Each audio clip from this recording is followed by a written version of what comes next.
Number 26.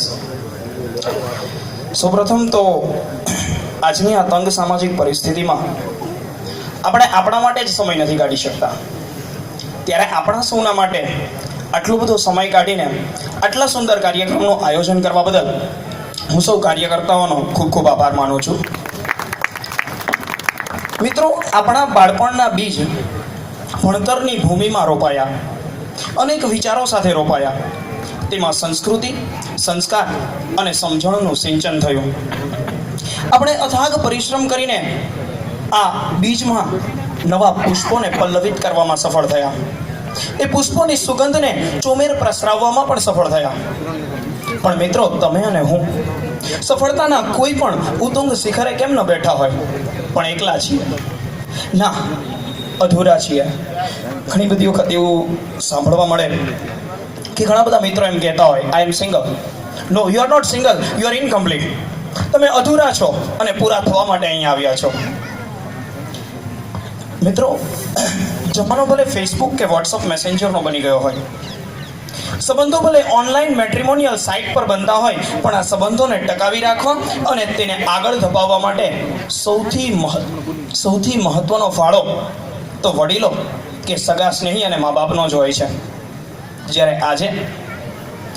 આજે તો આ સ્ટેજ પર હું એકલો જ આવ્યો છું. દુનિયામાં કોઈ સૌથી અઘરો વિષય હોય ને બોલવા માટે, તો એ છે માયસેલ્ફ. મારે જ મારા વિશે શું કહેવું, મારે જ મારા વખાણ કરવાના, મારે જ મારી ઉપલબ્ધિઓ ગણાવવાની, અને મારે જ હું આપને લાયક છું એવું પુરવાર કરવાનો. હું ટૂંકમાં કહું ને તો મારા માતા પિતાની સૌથી અમૂલ્ય પ્રોડક્ટ મારે આપને વેચવાની છે. વાહ ભાઈ, વેલ ડન. બહુ અઘરું કામ છે, પણ એનું ઇનામ પણ બહુ મોટું મળવાનું છે. તો ચલો મારી થોડી વાત કરું. મારું નામ જય ભરતકુમાર શાહ અને પ્રાથમિક વિગતો જે છે એ તો બુકમાં આપેલી જ છે. વિશેષ માહિતી કહું તો મને સ્પીચ, મ્યુઝિક, રીડિંગ અને ટ્રાવેલિંગનો ખરેખર શોખ છે.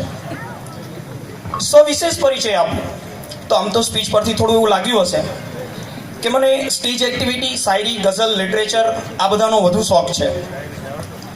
અને એના કરતાં પણ વધારે તો કે આ જ શોખને હું આગળ લઈ જઈ શકું, એના માટે પ્રેઝન્ટલી હું લેક્ચરર તરીકે જોબ કરું છું. મારો આ જે શોખ છે એ જ મારો ધ્યેય છે, અને મારો જે શોખ છે એ જ મારો બિઝનેસ છે. અને મારા જીવનની આ જ સૌથી મોટી ઉપલબ્ધિ છે કે મારે આખો દિવસ મારો શોખ જ પરિપૂર્ણ કરવાનો છે. મારા જીવનનું ધ્યેય એ સંદીપ મહેશ્વરી, શિવ ખેરા, આકાશ ગૌતમ જેવો કોઈ સફળ વક્તા બનવાનું છે કે જેનાથી હું મારી જાતને સફળ જોઈ શકું. સૌપ્રથમ વાત કરી આપણા સૌની, ત્યાર પછી વાત કરી આપણી, અને લાસ્ટ તો જે કાંઈ પણ વાત છે એ મારી અને આપણા સૌની શોધની, કે જેના વિશે બે પંક્તિ કહી મારા વક્તવ્યને વિરામ આપીશ. કે જિંદગીમાં જીવનનો સાર શોધું છું, જિંદગીમાં જીવનનો સાર શોધું છું, માનવીમાં માનવીનો આચાર શોધું છું. મળી બે ચાર પળની આ જિંદગી, મળી બે ચાર પળની આ જિંદગી, એમાં જ હું મારો ઉદ્ધાર શોધું છું. જે સર્વે સંબંધો અહીં કામ પૂરતા છે, જે સર્વે સંબંધો અહીં કામ પૂરતા જ, છતાંય દુનિયામાં દિલોનો સાચો પ્યાર શોધું છું. ન હોય છતાંય રહે જે ગુલશનમાં સદાય, ન હોય છતાંય રહે જે ગુલશનમાં સદાય, એવી કોઈ બહાર શોધું છું. માત્ર અને માત્ર સુખ દુઃખમાં આપે જે હંમેશા સાથ, સુખ દુઃખમાં આપે જે હંમેશા સાથ, એવો સાચો સાથીદાર શોધું છું. જય જય. વાહ વાહ.